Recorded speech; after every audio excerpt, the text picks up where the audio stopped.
Good evening, viewers, and welcome to another New Australian Bulletin interview. And tonight we have another member of white nationalist royalty, Mr. Paul Fromm from Canada. Paul, like all the greats, should have his head chiselled onto the side of Canada's equivalent to Mount Rushmore. He's currently you are with the Canadian Freedom Movement. Is that right? Yeah, I'm the director of the Canadian Association for Free Expression. Okay. Does that have anything to do with all those truck drivers, etc.? Sorry? Does that have anything to do with all those truck drivers, etc., that were driving against the protesting against the lockdowns, Trudeau's lockdowns? Oh yeah, yes. Well, that's all part of it. It's the lockdowns and the mandates, forced masking, forced vaxxing, or forcing people either to be vaxxed or lose their jobs. Yes, this is all part of it. We've had protests now going back to late March of 2020, and although some of the mandates have been changed or rescinded, there's still quite a bit of government restriction, and they declare when there was a big truckers' protest in at the end of January and early February that occupied parts of downtown Ottawa and got support from right across the country. The government declared the most restrictive measure they have to limit civil rights. That was called the Emergencies Act. That replaced the old War Measures Act, and that shows you the level of panic on the part of our globalist elite, just blind panic and overreaction, of course.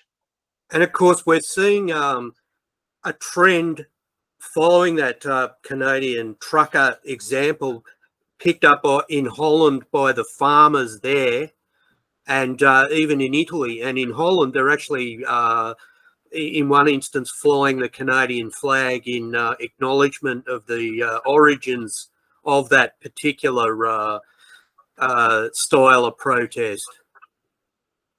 Yes, that flag behind me is the old Red Ensign, and about 10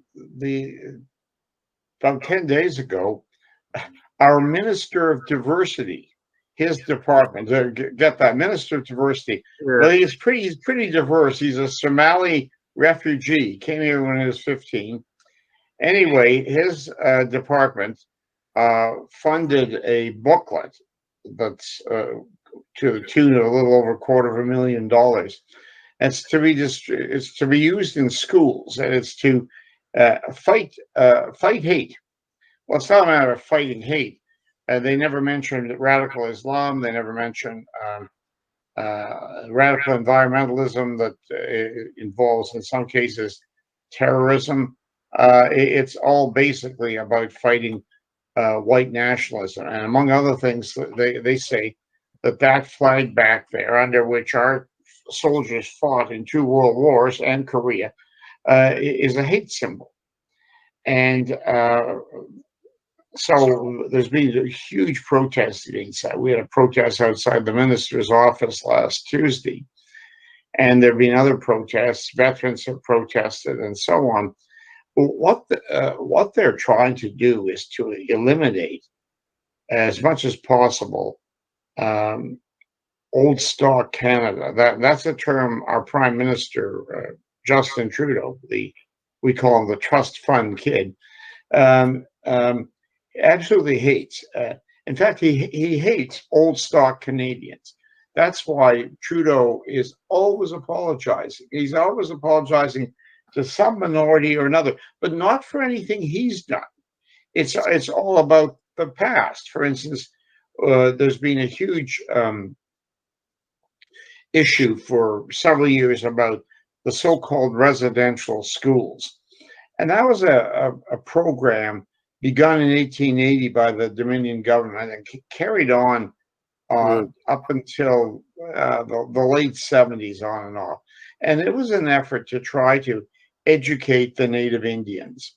See, now this didn't occur everywhere in Canada, but in some parts, particularly in the West, the native Indians were basically nomadic. And the Dominion government thought, well, how do we help these people move from the Stone Age, let's say, to the edge of the modern age? So they would gather the children together in residential schools, or like boarding schools, for about 9 months of the year, and they taught them the basics, reading, English, reading, writing, a bit of shop, a bit of home ec, a little bit of history, and religion. Most of these places were run by religious orders. Well, that has become an incredible source of outrage. It was trying to destroy their culture. There were cases of sexual misconduct and maybe brutality. Yeah, I'm sure there were occasionally. But the government, several governments have apologized for this, endless apologies, and huge compensation. So the taxpayer was in the unenviable position of having paid once to educate the Indians and paid a second time for having educated the Indians. About 10 years ago, the program was unveiled. So if you had spent 1 day in a residential school, that was good for $10,000. And then you got $3,000 for each additional year you spent. So if you were there for 9 years, you were good for about $27,000. There was never, you never had to prove anything about abuse or anything like that. So the taxpayer paid to educate the Indians some generation or two or three ago, and then paid them again because we had educated them. And then there's all along the way all sorts of more apologies. Now, the Prime Minister is always apologizing, but never for anything he's done. It's always a way to denigrate traditional Canada. And I'm absolutely convinced this has a lot to do with immigration, because there is a policy to use immigration to replace the European founding settler people here, as in Australia and the United States and most of Britain, most of Europe. Then there's no doubt about it. In 1961, when the year John F. Kennedy was inaugurated president of the United States, 61 years ago, Canada was something like 98% white. The only non-white elements being maybe 750,000 Indians, Eskimos, and so on, and a very tiny number of Orientals, East Indians, and blacks. Well, now we're 78% white and falling, and the demographers indicate that by 2050, or a bit before, the European founding settler people will be a minority. And that's accomplished entirely through massive third world immigration. For the last 40 years, we've had very, very high numbers of third world immigrants, very high levels of immigration, 85% of each year's intake from the third world. So it's replacement by demography. I'm sorry, but demographic replacement by immigration. And I think this psychological warfare on traditional Canada is part and parcel of this, because why would you want to preserve what was clearly so rotten? I mean, that's the way they would put it. They're always apologizing for something. In fact, just this last weekend, the Prime Minister was in Nova Scotia to apologize to the descendants of the, I think it was number 3 battalion, which were all blacks, and they were like a construction battalion. And the boo-hoo-hoo was there'd been a lot of discrimination against blacks in the First World War. There weren't very many, for one thing, but recruiters would generally not accept them. I thought, well, wait a sec. But there were nearly 700 members of this battalion. Of course, they were accepted. They might not have been accepted for regular military roles, but they were accepted for this. So anyway, there's an apology. I mean, I don't know what any rational person would apologize for. And morally speaking, I don't have a right to apologize for something you've done. Morally, I may have an obligation, or I may have a right to apologize for something I did, but I can't apologize for what you did. But Trudeau is a master at apologizing for things that the old Canada did. In fact, not so long ago, and I could see this coming. He issued a groveling apology for the St. Louis. The St. Louis was a famous boat. I think they even made a movie about it, that took off from, set sail from, I believe it was the Netherlands in the spring of 1939, loaded with about 700 European Jews, wealthy European Jews. Well, they thought they had a deal with Cuba, the corrupt government of Cuba, to take them. But at the last minute, enough people in Cuba found out what was happening, and they said, no way, Jose. So I think they went to the Dominican Republic and dumped some off. They then went to the United States, and despite the fact Roosevelt's administration was very, very heavily infiltrated by Jewish interests, America said no. So they chugged on up the Atlantic coast to Canada. And our prime minister of the day was something of an odd duck. He communicated with his dead mother and his dog. But he was in many ways a shrewd politician. So he asked his deputy minister of immigration, a real patriot named Frederick Blair, what should I do about this? Well, don't forget, Canada, it's 1939. Canada has unemployment of over 20%. What did he do about it? So Blair went to the chief Liberal party person in Quebec, and he said, well, what do the French Canadians think about this? Well, they'd had bad experience with Jews. They said, no way. He consulted members of Parliament from English Canada. Well, they said no way. So finally, Prime Minister Mackenzie King asked Blair, well, how many should we take? But Blair said, Mr. Prime Minister, none is too many. So we didn't take any. We sent them back to well, we didn't send them anywhere. We just said you can't land. But, well, that has been a source of just guilt and outrage and so on for nearly 20 years, since the former head of the Canadian Jewish Congress, Irving Abella, brought out a book and its title was "None is Too Many."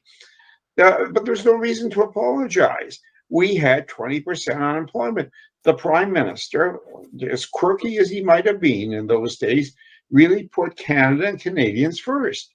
He said, "No, I mean, sorry, you don't like it in Europe, fine." Well, the way the story is often presented is, Canada didn't let them in, so they went right to the gas chambers. Well, no, that's not what happened. About 2/3 of them survived the war. Some died, and it's not clear. Okay, some died of old age, some died of illness, and maybe some did die in the detention camps. But the guilt mongering boo-hoo-hoo story is that hard-hearted, racist, anti-Semitic Canada turned them away, and off to the gas chambers they went. It's all bullshit. Well, anyway, he apologized for that. But that's what he does. So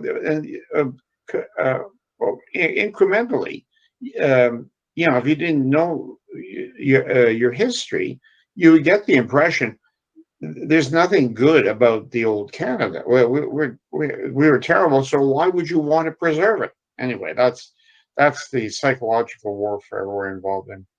Well, I'll now introduce Dr. Jim Saleam, who you've met, head of the Australia First Party, and I'm sure there's something you want to ask Paul. But in Australia's case, it was actually Australian Jewish opinion that said that the people who were coming from Eastern Europe were not desirable migrants. They actually gave Jewish people a bad name. They didn't want them here.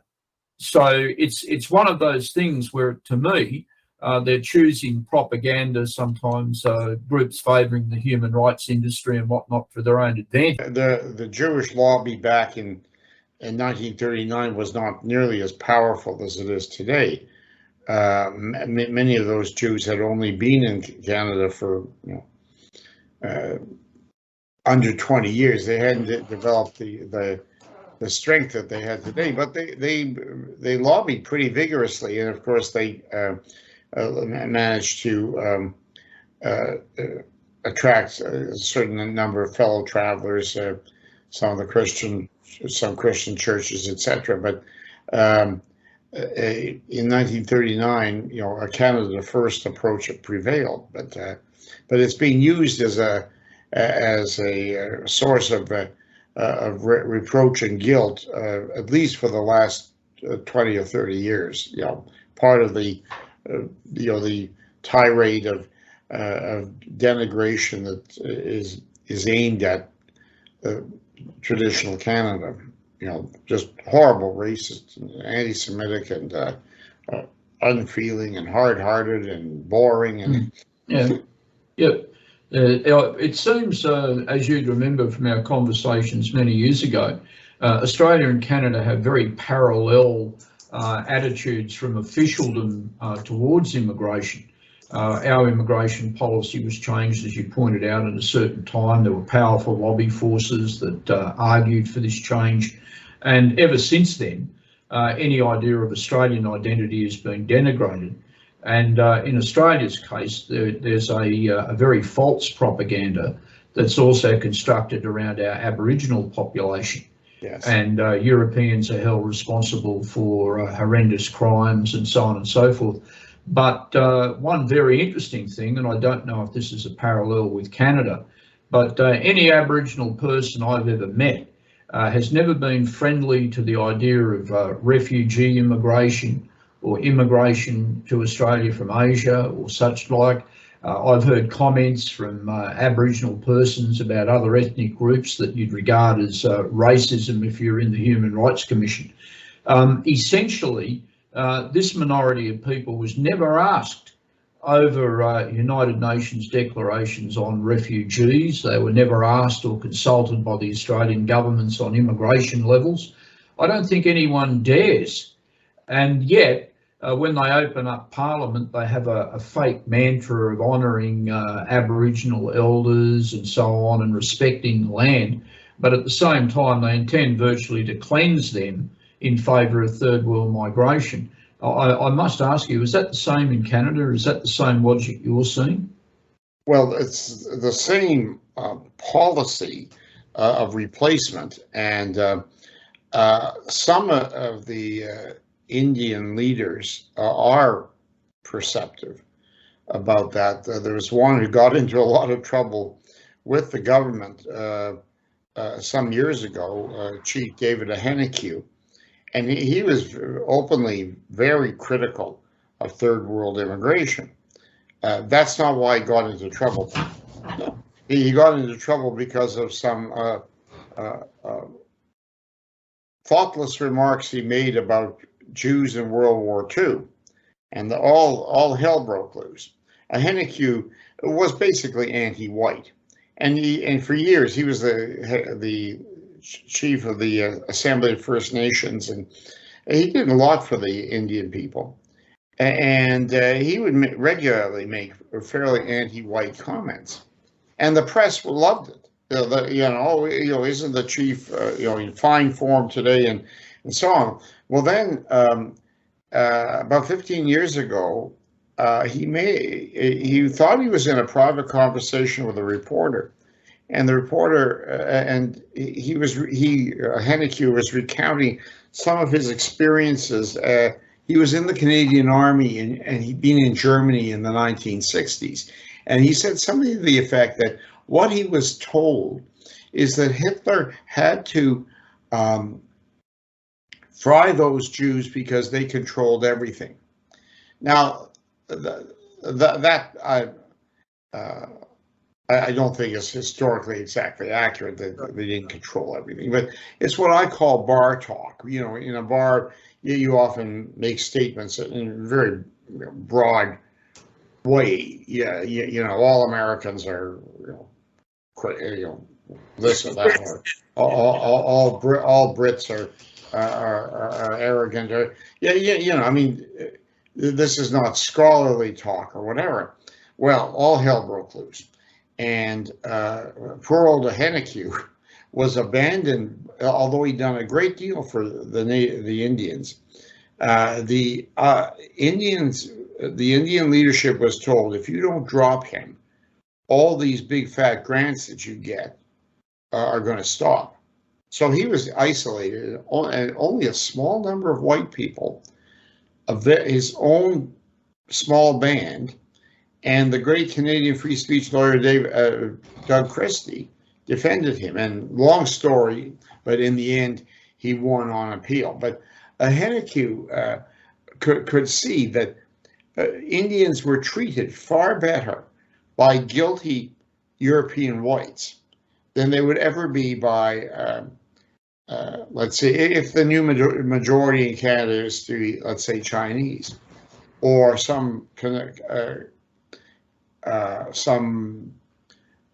concoction of Muslims. They will not be, the native Indians will not be treated well at all. For instance, one of their big thing is these days is, well, they were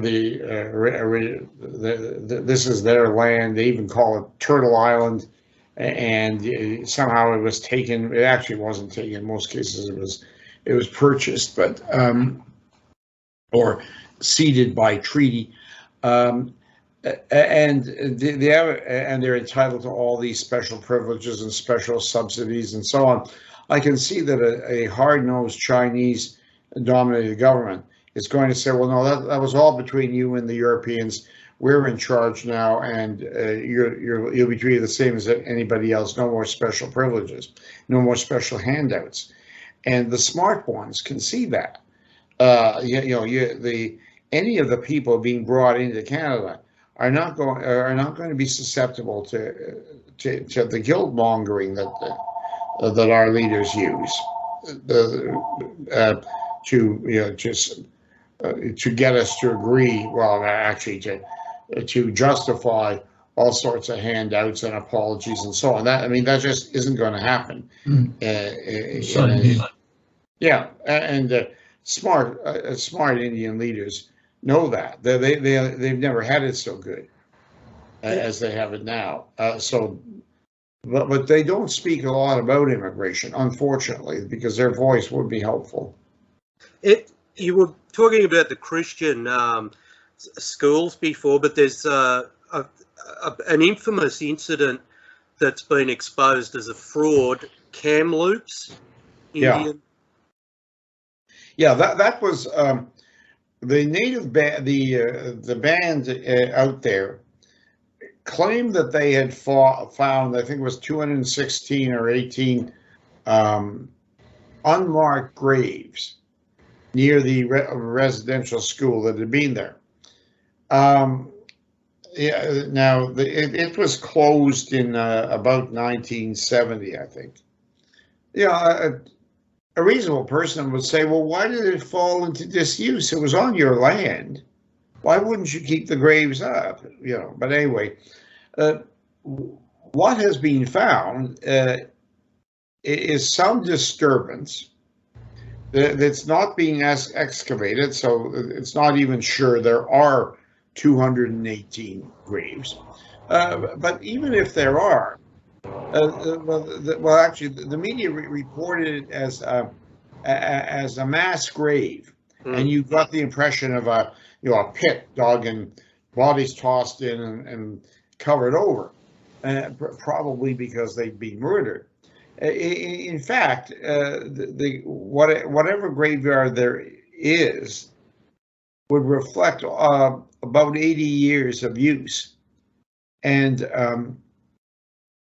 the implication has always been that these if there are Indian children there, that they were somehow abused or mistreated. First of all, it's not being properly excavated, so we don't know indeed what is there. But even if there are 218 bodies, that's not unusual for a school in operation for almost a century. And we do know that there were repeated severe flus that went through the communities and would have killed a lot of people. Canada was a nation of about 8 million people in 1918, 1919, and we lost 50,000 people from the Spanish flu. Only about 10,000 fewer than died on the battlefield in World War I. The Spanish flu was an immense killer, and I have no doubt that a fair number of those children would have died, but not because they were murdered or abused, but from the flu. But that became just a point of irrationality. That the media made it quite clear that it was white society and the residential schools that were responsible for this, with no proof. I mean, no further analysis. And in June of 2021, over 50 Christian churches were either burned to the ground or severely vandalized. And irrational, like in some case, one was a Coptic church in Vancouver. Now, the Copts had come within the last 30 years. They had nothing to do with the residential schools. But they're Christian, that's enough. There was an attempted arson, and then that didn't succeed, but the police took it so lightly that whoever did it came back a week or so later and did succeed in burning the church to the ground. There has not been a single arrest for any of these attacks on Christian churches. The Prime Minister, very reluctantly, about 6 weeks later, said, "Well, sorry, well, he couldn't approve of it, but he understood." What do you mean you understand? You know, this is the moral poverty or depravity of much of our globalist elite. He could understand what? Burning down Christian churches because of residential schools, which actually educated the native students. It's not at all clear. Well, because no arrests are being made. According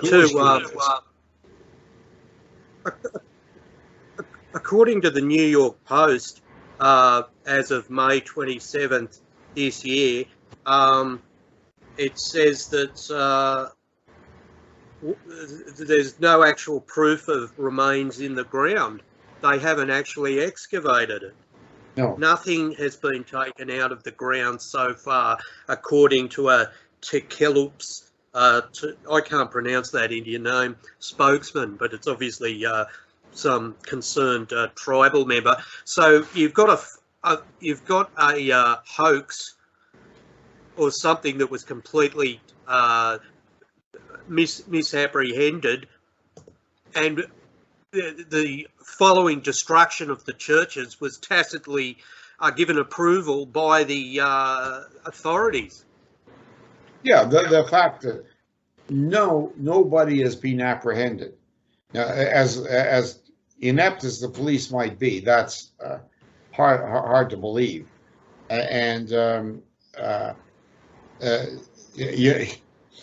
It's not unusual to have the hate squad of a police force investigate if some kid takes a magic marker and draws a swastika on a bus stop.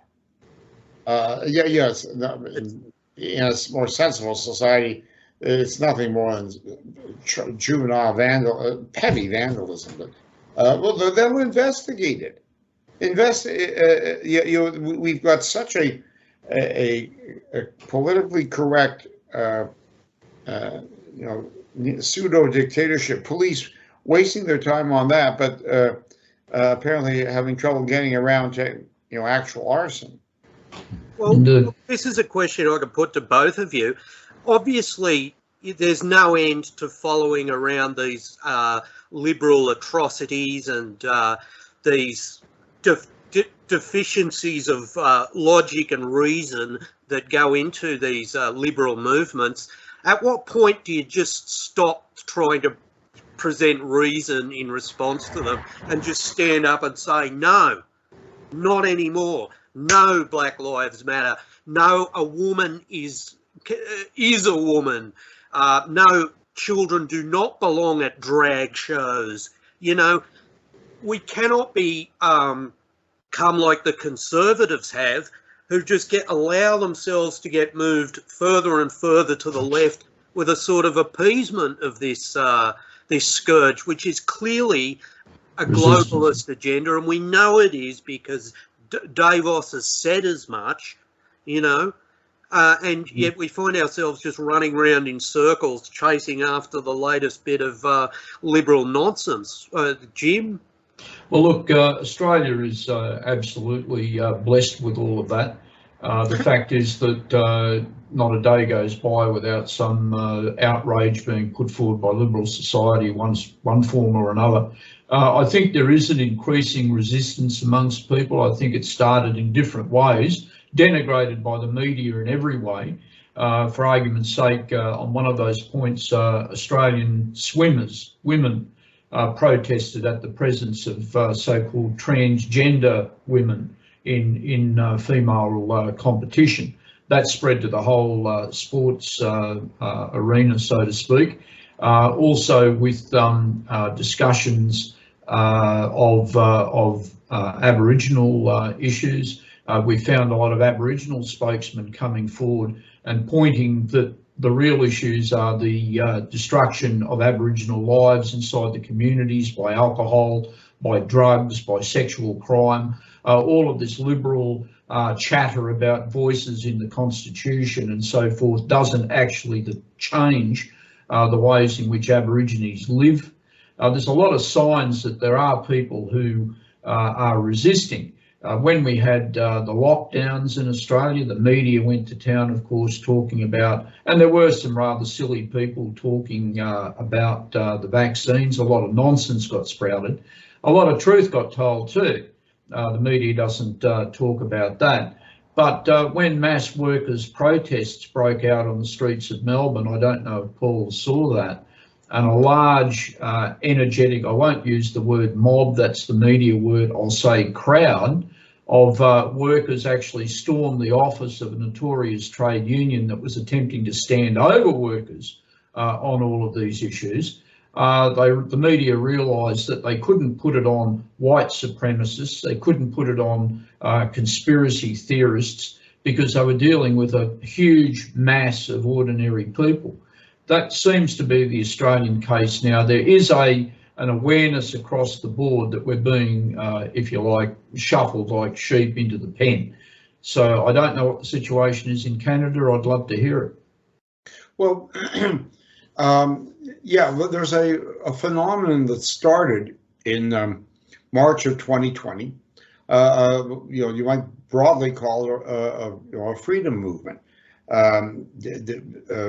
People, for a wide variety of reasons, questioned mandatory masking. Eventually, with the discovery or whatever of the vaccine, mandatory vaccines, or at least You'd have to have a vaccine to work in the federal civil service, as of December, to fly on an airplane, and so on.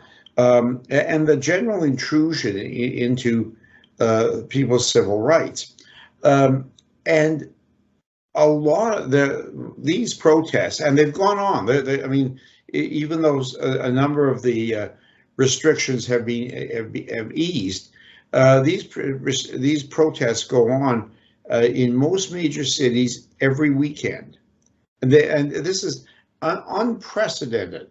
I've been been involved in politics since the '60s, and the only thing that might even be vaguely comparable during the '60s, and then again during the '80s, the radical left, basically the communists, would put on twice yearly big marches,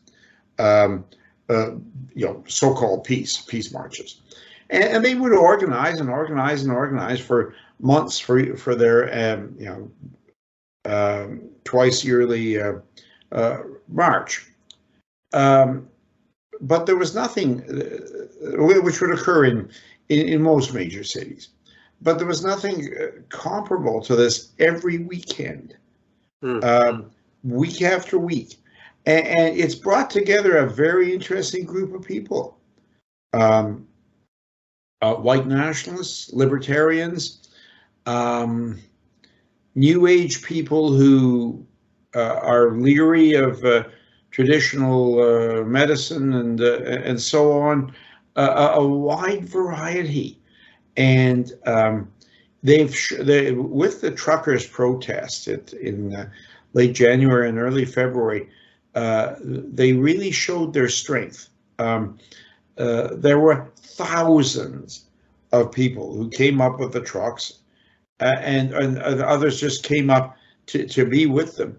The occupation of parts of downtown Ottawa was absolutely shocking to the elite. Now, it was more like a party atmosphere, despite the horrible cold.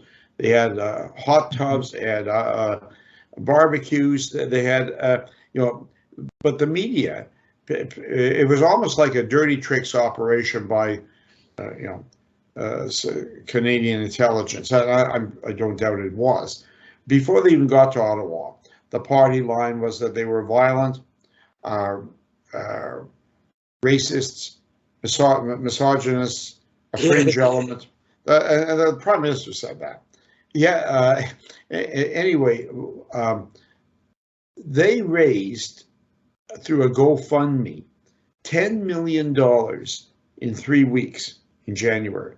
A woman who's now been thrown back in jail, Tamara Leach, did that. To give you some perspective, we had a federal election last September. All 6, semi-major federal parties raised less than $10 million collectively for the election.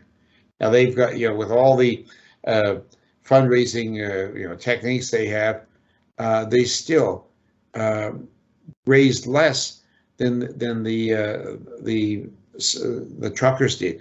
This absolutely shocked the globalist elite, and the convoys came from across Canada. But it was really interesting.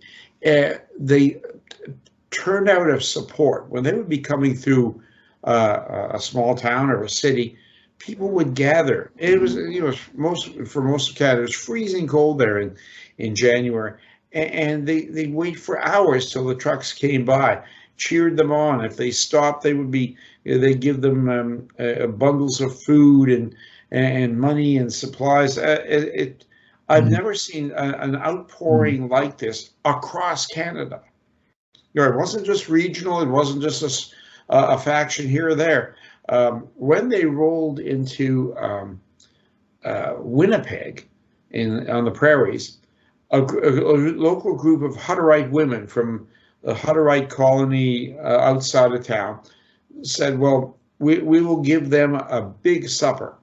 So they rented an auditorium or a facility, and they brought in by trucks their food and so on. These Hutterites are great cooks. and standoffish. They're very much to themselves community. So even this gesture was unusual and interesting. Are they indigenous people? Pardon? Are they indigenous people? No, they're religious Christian. people. Oh, yeah, right, okay. Yeah. Never heard the term, yeah. So, well, the RCMP thought they would fix the truckers, so they wouldn't allow them to go through Winnipeg. So that they had to go around it. So they had to. So that, in a sense, sabotaged this reception that the Hutterite women were going to have for them. So what they did, the Hutterite women piled into pickup trucks and drove 3 hours farther east to a town in Ontario called Kenora, set up their facilities there and welcomed the truckers. Now, there are all sorts of similar incidents across Canada. The support was unprecedented, and I think this absolutely spooked the elite. They didn't know what they tried the usual abuse, which often breaks up a movement. You say, well, don't talk to him because he's a white supremacist. So, okay, this fellow decided, oh, I better pull away from him because they've called him a bad name. That wasn't working that well anymore. The media kept braying about white supremacy and misogyny, and this is a big laugh. I've been to protests in 15 different Canadian cities, in some cases numerous times. At some of these protests, I would say 70% of the people there are women. So it's a really strange movement that's a majority women that are hate themselves. That's just not. I mean, it's just all bullshit. Yeah, to conflate refusing to have an injection so that you can put food on the table with white racism is quite a leap, but they do it barefacedly. The question, it's one of their tried and true techniques. You call you a bad name. The other thing that I noticed, because I've been at these protests, I've been there, unlike a lot of the reporters and most of the politicians. I actually know what I'm talking about. The ferment of people asking questions, and the mass media basically has zero credibility. A whole lot of people have participated in something, then seen the way it was either completely ignored or smeared, and now the light bulb goes on.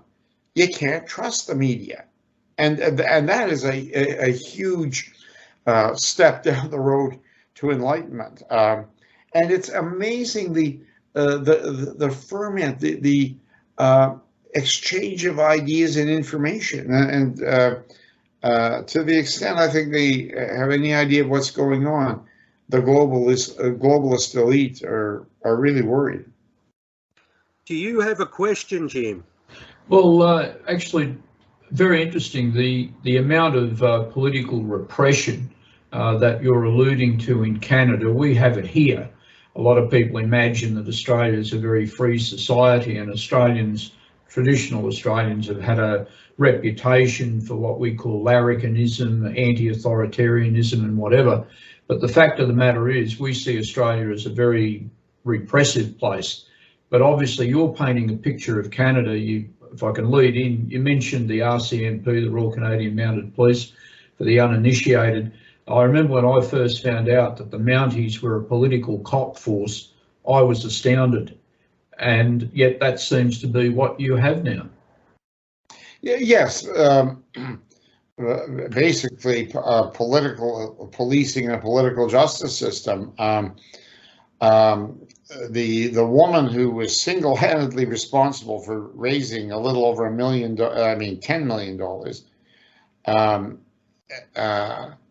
Tamara Litch was charged for a number of what we would call Mickey Mouse charges, counseling mischief.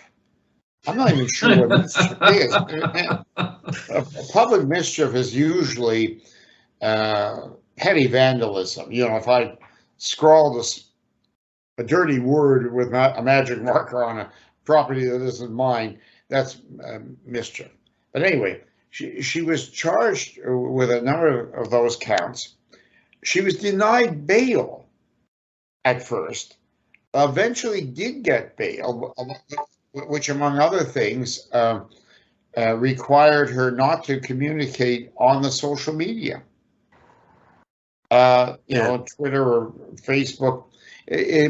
So what the state was doing was essentially silencing her long before the trial. And our justice system is so sclerotic. I would doubt that she'd see getting to a court for 18 months.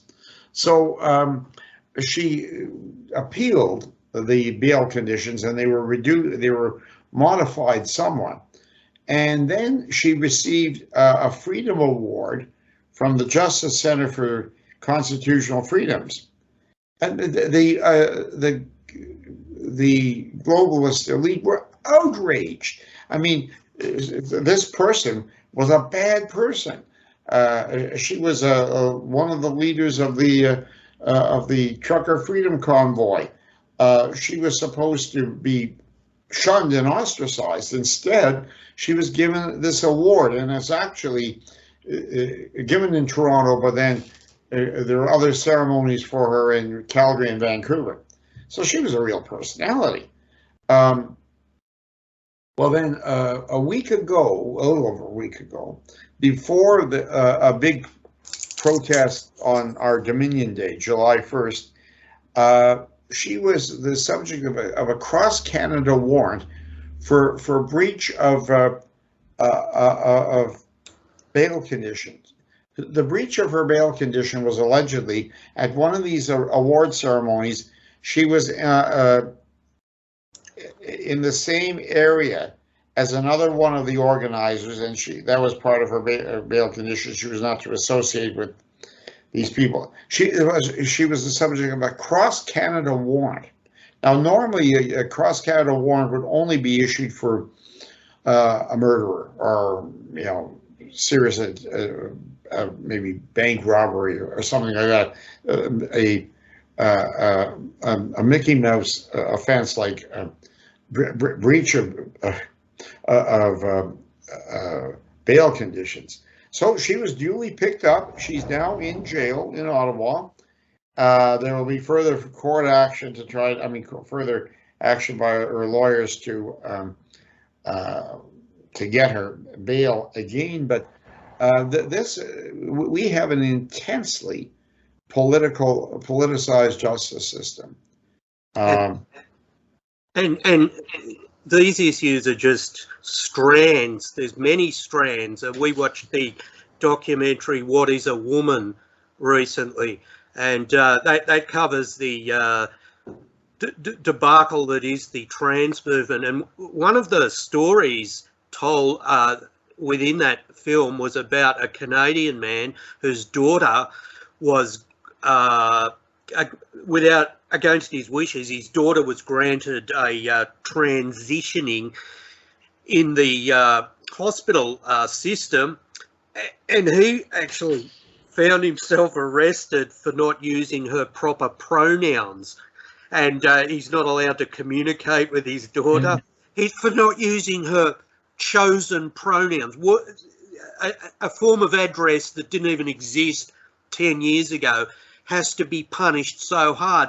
And you know, I've watched a lot of Canadian reality cop shows, and they seem to be a hell of a lot softer on drugs and guns and things like that are found in the hands of disreputable people.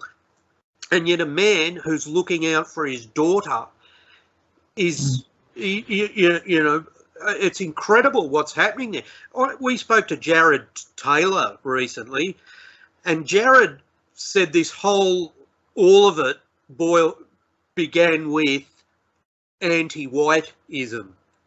That was the door that broke it all open. Transgenderism, freedom, this all. I come to see that there's a hell of a lot in that observation. And if we want to take it further, we can take it to Ukraine, and I'd like to get your thoughts on that, Paul. What's the West's encroachment into Russian territory, and yet what were they doing? They were they were supplying and training groups like the Azov Battalion. Now, doesn't that conflict a bit with their narrative? Nazi, you're a Nazi if you don't want to get a vaccine, and yet here's some weapons for some self-described practicing Nazis. Well, what are your thoughts on the Ukraine? Oh, well, complicated. I don't like to see white people killing white people. Yeah.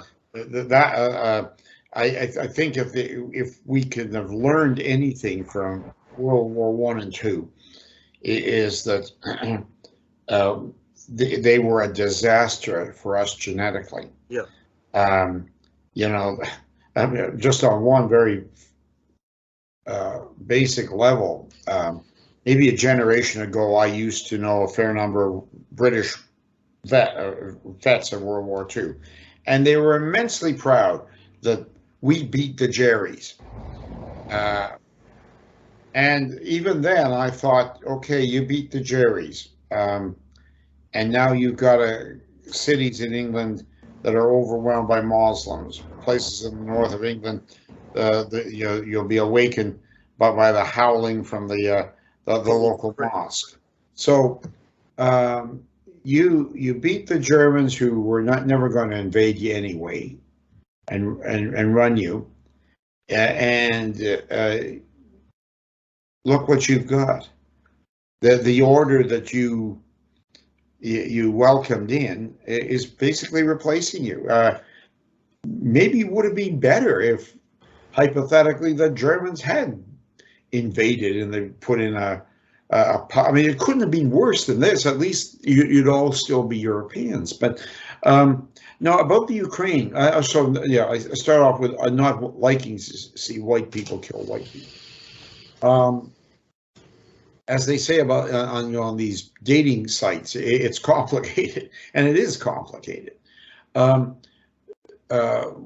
This is almost never reported, but Corruption Watch lists the Ukraine as the second most corrupt country in Europe, only behind Russia. So, anytime a figure or a regime gets almost universal approval, I get suspicious. Zelensky is not Ukrainian; he's a Jew. Yeah. Zelensky's cabinet is filled with other Jews or entertainers. He's a comedian. His qualifications were that he was some sort of an entertainer, a comedian. Well, you know, sure, that's okay. That's okay. He's obviously a great showman. He's got great communication skills, and he or his handlers are great at making sure he goes out to dangerous areas. He makes these appearances. He's off in European capitals all the time. I mean, he's a great showman, but what I see happening is very, very bad for white people. I mean, they're killing each other. Guarantees were made that were not kept. The Ukraine gave up its, I think it had the 4th or 5th largest arsenal of nuclear weapons. And after the fall of communism, there was an agreement that the West would guarantee its sovereignty if they gave up their nuclear weapons. Well, they did, and Russia has tried to get back territory that certainly in Crimea was traditionally Russian, and the West has egged on people like Zelensky Well, they're funding. George Soros was funding the what was it? The colour. The Maidan Revolution. Yeah, and he did that throughout the Arab world as well, and many of those turned out very badly. Russia and the Ukraine got along well up until 2014, and as you say, the Soros money and Western agitation support has exacerbated. Exacerbated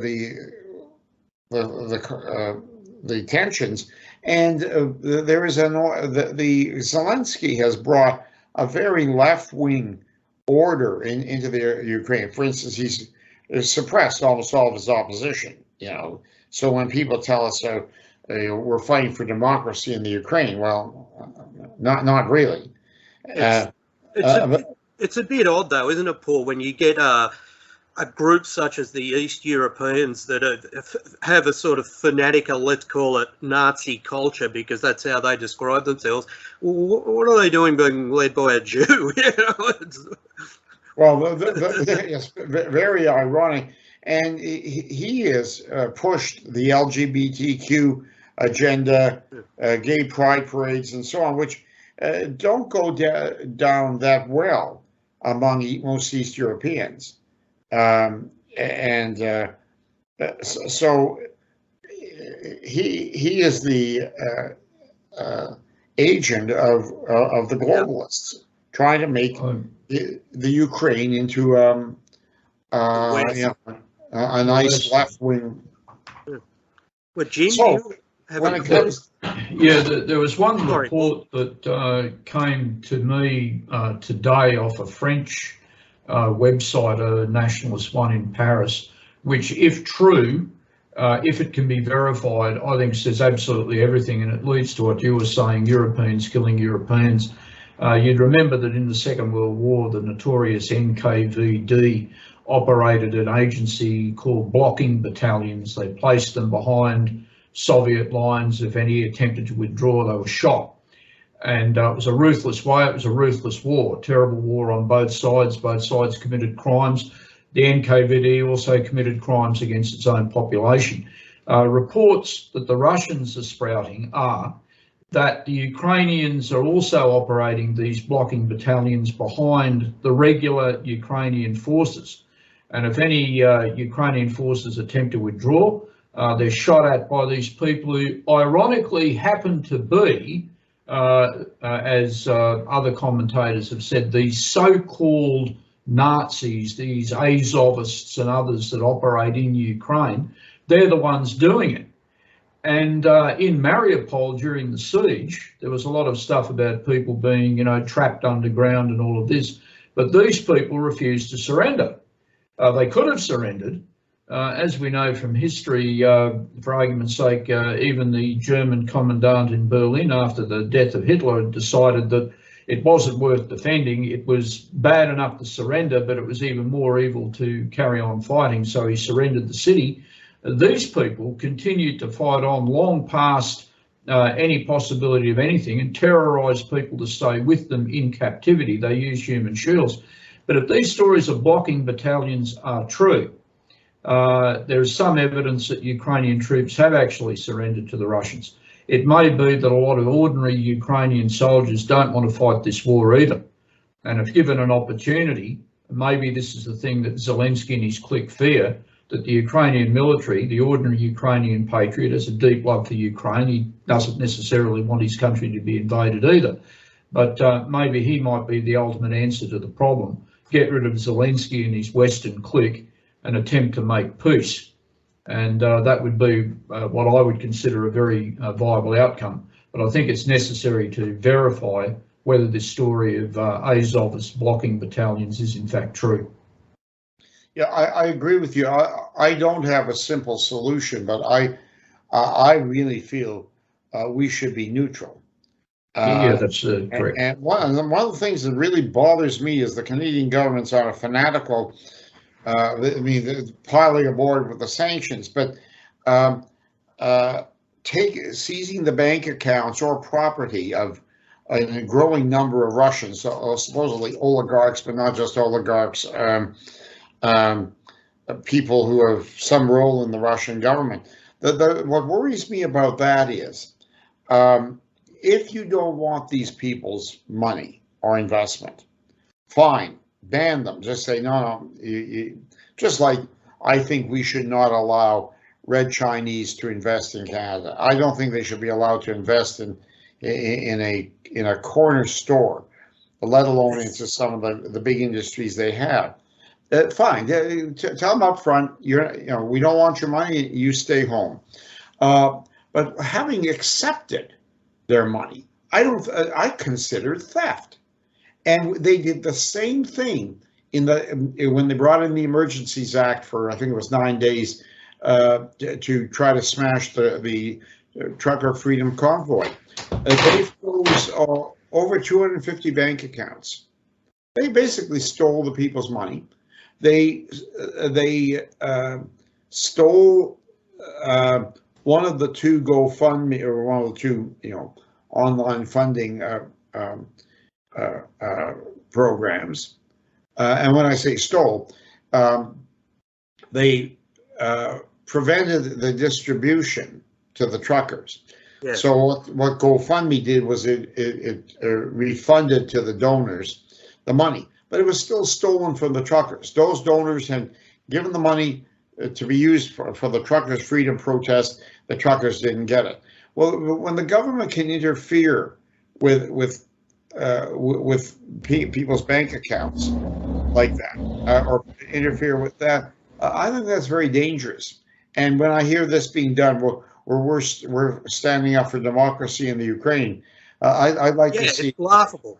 Human rights here in Canada. Let the Ukrainians sort themselves out. Well, they've done that to our Australia First Party. The bank that's froze their bank accounts, has locked us out from our own money. Jim's had his personal account cancelled. Both of us were banned off Facebook.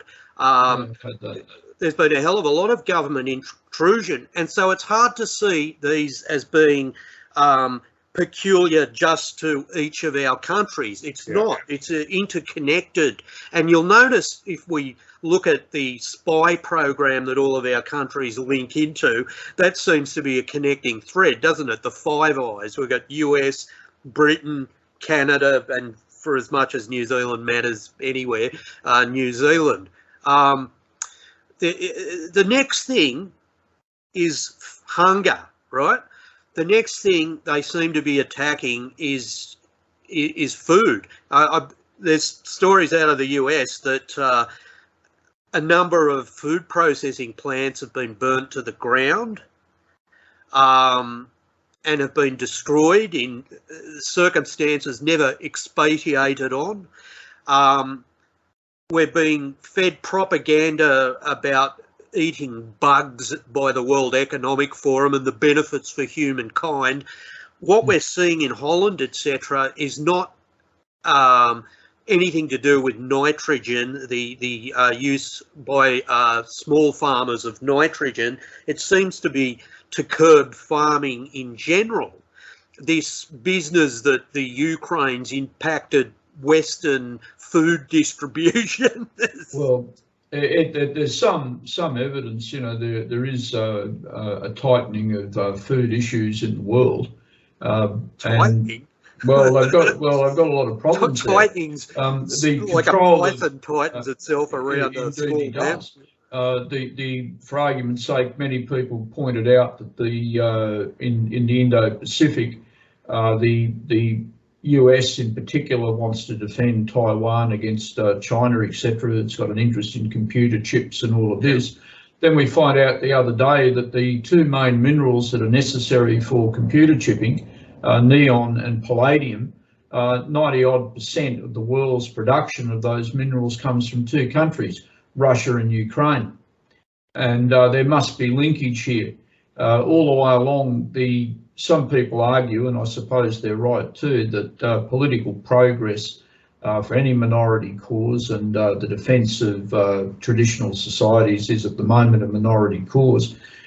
takes place when regimes become unstable. Now, despite all the military posturing, the professions of a new market millennium, none of this is really eventuated. I think, speaking for some Australians at least who have been active as nationalists for many, many years, we can see that there are openings in the traffic. Do you think, Paul, there's openings in the traffic in the same way in Canada now for people who want to put Canada first? Yes, this is a time of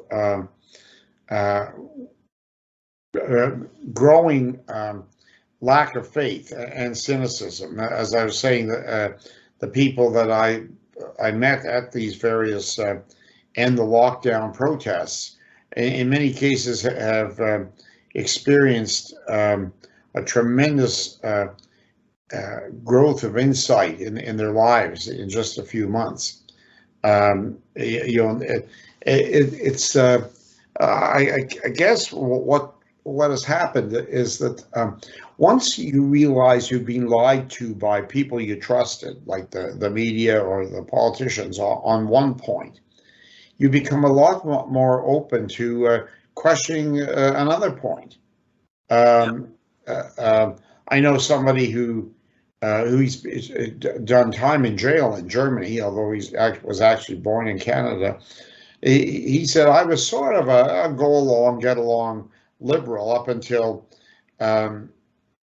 partway through the 2000s when I started researching 9/11. And, after a period of time, he realized that the conventional narrative about 9/11 was false. And somebody said to him, the next thing you know, you're going to say the Holocaust never happened. Well, he was a German. He was brought up, he was born after the war, but he was brought up as a good, guilty German in Western Canada. And say that kind of sparked his interest. Oh, really? Well, maybe if they lied about 9/11, maybe they lied about that. And anyway, that he became a fierce critic of the Hollywood version of World War II, and he's just gotten out of a German jail. He's just served 4 years. It's Alfred Schaefer,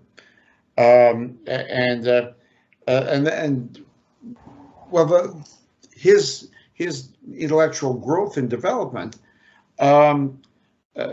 parallels in some ways some of the people I met at these protests. That they weren't necessarily completely skeptical about most government pronouncements until there was something about these mandates that caused them to question. And once you start questioning, once you realize they lied to you about one thing, you're much more open to so that this is all the good stuff. The bad stuff is how so many people have lost the ability to think. Yeah. We were told in Canada, get the vaccine. You'll protect yourself and protect others. This is what you must do. Well, our Prime Minister, I'm sure, has got the 2 doses and the boosters. When the trucker showed up in Ottawa, he came down with a dose of COVID, which sidelined him for a week. He recently got it again.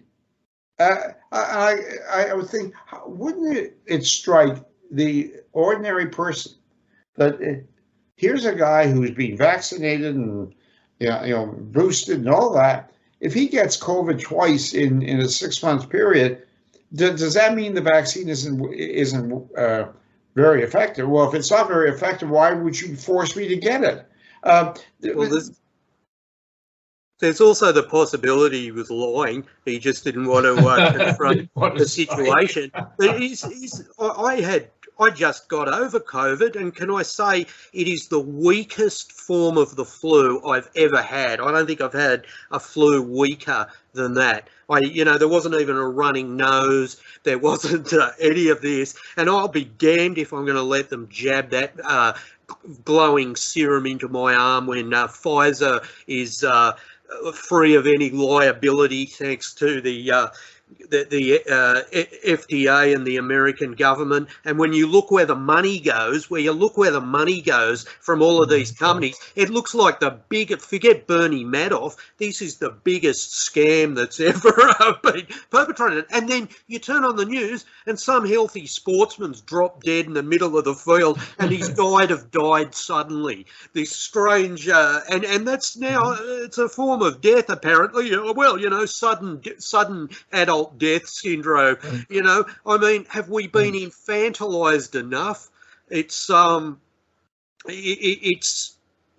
We are living in an age where it started with Edward Bernays and his orientation of the West around propaganda, but that has it's gone hyper. It's led to the selfishness. It went through the 1960s and the whole concept of the me, the self, and that has just become, hyper accentuated. That was a comment, by the way. Well, we do live in a society where it's supposed to all be about the individual, but at the same time, our societies have become the most conformist on earth. And it's good, however, as Paul's pointed out, there's now this incredible number of people who are starting to break free. I think I said it before in Australia, and start to question. It's questioning as it would also work that way. If you question one thing, why would you then not question another and another about the society in which you live? They have to see that the governing class is not governing. They see us as their possession, their ownership. They see us as helots. There is a proper, if you take Karl Marx out of it, there is a proper class analysis, and it's linked to culture, it's linked to power, it's linked to other factors. This is what they want to provoke war with Russia over. This is their democracy. That's the funniest interpretation of... Not very democratic. And if you went into the street and asked people, do they want to be neutral, as Paul said, I'm quite sure a lot of people do. In fact, one of the great propaganda myths I've noticed, the entire democratic world is mobilising itself and it's found its soul. But if for a moment we just take all hominids on Earth and whatever, the vast majority want nothing to do with this war. And consequently, it doesn't seem to be popular. It's only popular amongst the official classes, if I can use such a term, as to what a war should be. I think there was a slogan, actually, the Germans had it in the 1950s when there was a quite large nationalist, neutralist movement. And they said, without us, if you want to have a war, you go have one, but we just had one. We didn't come out of it very well. Without us, thank you very much. And I think that's something that a lot of patriotic people might really think about too. Without us, I don't want to be part of this.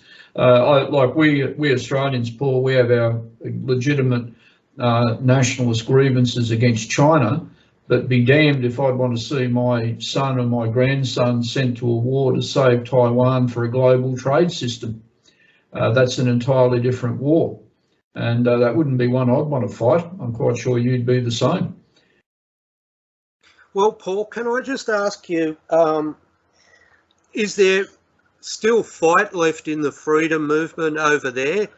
Because from the perception I have of the Canadian regime is that they've, you know how you said about the people that donated via crowdfunding for the truckers. Well, I heard they actually started going after the people that had donated.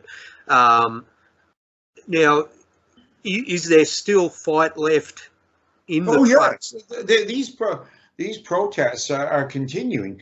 And you're right, there were some people who donated that had their bank accounts frozen. There was one woman, she's a single mother, minimum wage, she gave $50 and her bank account was frozen.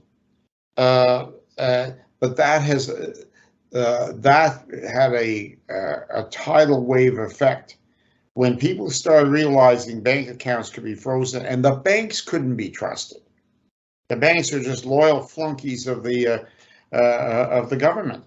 Apparently, and this was in testimony before a parliamentary committee, the run on the banks, people were just withdrawing cash, saying, "Well, we just can't trust the government." And that wasn't just people who'd been involved politically. People that really spooked people. I don't know what it was like in Australia, but early on in COVID, a lot of businesses wanted you to use a credit card or debit card, yes, not cash. yes, And I saw that as a very, very dangerous trend, because he who controls the access, the credit card or debit card, I mean, it can be cancelled. yes, it can. Without cash, you're... Yeah, that's been a very strong movement in Australia in government circles to restrict the use of cash.